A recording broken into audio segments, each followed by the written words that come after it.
Um, this is part of my last video tonight. Um, this is one great way to stay married. I'm in one room making videos. My wife's in another room watching movies. Cool way. So good social distancing. Oh, great.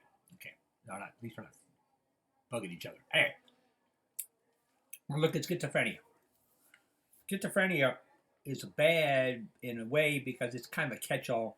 If we don't know what's wrong with you and you got abnormality, I just call you schizophrenia. Um, Schizophrenia is defined as split personality, but that's not what it is. Split personality is more dissociate.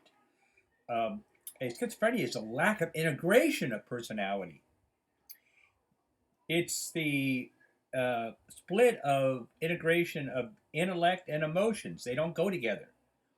Now, there are four major symptoms of schizophrenia. The problem is you can have all of them, some of them, or no, none of them. Well, there's one you have to have. But for instance, like an emotional symptoms we can talk about right now, you can have all these symptoms, one of these symptoms, or none of these symptoms, and still be schizophrenic. And so that I know it's kind of confusing, but what are some emotional symptoms that a schizophrenic would have? Uh, uh, Inappropriate emotion responding. They laugh when they should cry. They should cry when they laugh. I've seen people at the state hospital who've been told family members died and they've laughed. I've seen people at the state hospital where a joke was told and they cried. That is inappropriate. Flat effect. That's some of the dates used to have. I know high school actually doesn't get high or low or just flat.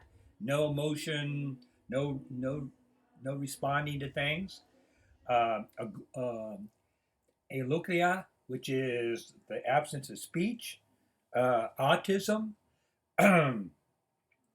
Ahenia, which is lack of excitement. Nothing excites them. Apathy. Um, Loose associations. They don't make any sense. Um, so um, these are some of that's not all of the schizophrenic symptoms under emotion. That's enough for us. Now these are considered negative symptoms. Good test question. Negative symptoms because they're lack of speech, lack of excitement, lack of pleasure. So these are considered negative symptoms. Now let's go on to the next group. Behavioral symptoms. Behavioral symptoms are positive symptoms because there's something added to. And we're going to talk about two hallucinations, which are perceptions without sensations. The most common is voices. And the funny thing is that most voices are the person's own voice, but they don't even recognize their own voice. But you can have a hallucination of any of the senses. You smell things that don't smell right. You hear things. You touch things that feel strange. So it can be any of the five senses. Um, but um, Auditory hallucinations are the most common, of course. Um, so um, the idea of hallucinations again is added because people have those. So you can have hallucinations and not be schizophrenic. Okay, then I know it's getting confusing, but I'll try to explain that a little bit later. Um, and the other positive symptom of behavioral symptoms is delusions. Delusions are false beliefs, and the bad part about delusions is that sometimes it holds the client together. It gives a client life meaning and purpose, even though it's not correct. Now, I'm going to give you five delusions. There's only three in the book, so two come from this lecture and this lecture only. So on the test, you go, where the heck did you get that from? That means you didn't see this lecture. Okay. The first two are the only ones you're going to have any trouble with. One is delusions of control. And that is when you believe that somebody's trying to control your behavior. They're not trying to hurt you. They're trying to control your behavior. There was a case at the state hospital where a lady had to wear tinfoil around her head because the Russians got on the arch and sending out gamma rays trying to control the Midwest. What was interesting from the lady's point of view was she tried Florida and California, but said they couldn't control those people. Yeah, we're very independent as our Floridians. But anyway, um, um, and so the Russians were trying to control her behavior. And one of the funny things about that, which is state hospital, they asked me to sit in the casing, and I thought it was interesting, so I did. And afterwards, they said, "What would you do?" And I said, "I take that damn tinfoil off her face so I could see her eyes." And of course, they all laughed at me and said, "That's because you're a book person, not a real life experience person." And I said, "Why?" And they said, "How do you know when she's well? When she starts to get better, she'll take the tinfoil off herself." Ah, good point. For the first couple of days, though, she ran in all the kinds of tables and got bruises. But anyway, that's another story. Um, the other delusion, delusion of insertion. This is when you girls know this one. When guys, people try to put ideas in your head or take ideas out. So if say you're in class and you answer a question, the person next to you, "Well, I knew that answer. You took it from me." I took it from you. So insertion. I watch a program used to watch a program years ago called Mannix, like a new, Magnum PI, which is a new one now, but and during that program, he had a voice would talk to him saying, would say, "Don't do that" or "Do that," and he would always do it. And you go, "No, Magnum, you're gonna get killed," but he.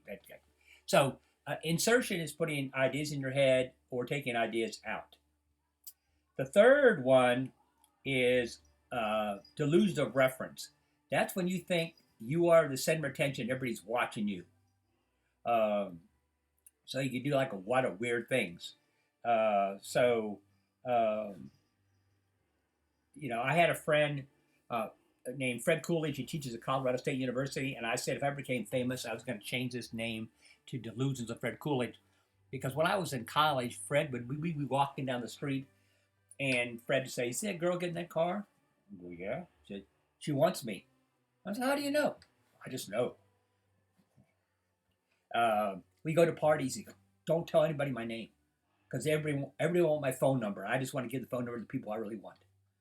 I'm going, "Oh my God, Fred." So this is delusions of reference. Um, the fourth one, it's illusion of grandeur. This is when you think you're somebody strong, rich, or powerful. Um, we have Elvises, we have Lincolns, we have Napoleons, but obviously the most common one is Jesus.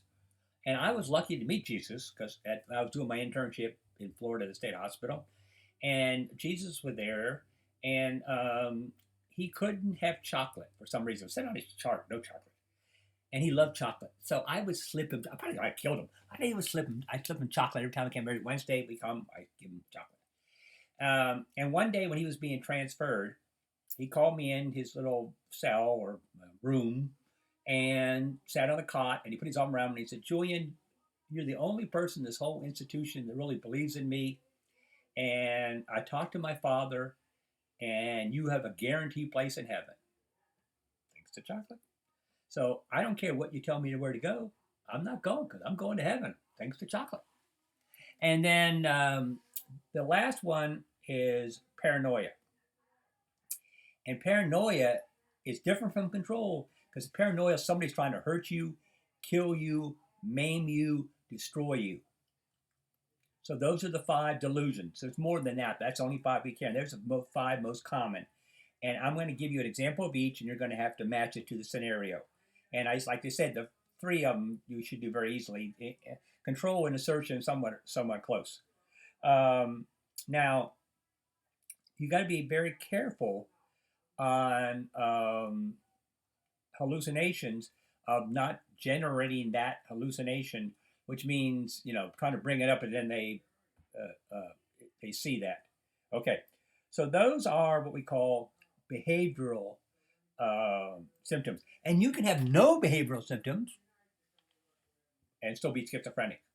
And you're going, "Julian, you're confusing me on this," and I know, but I will clear it up, and that'll be our next one.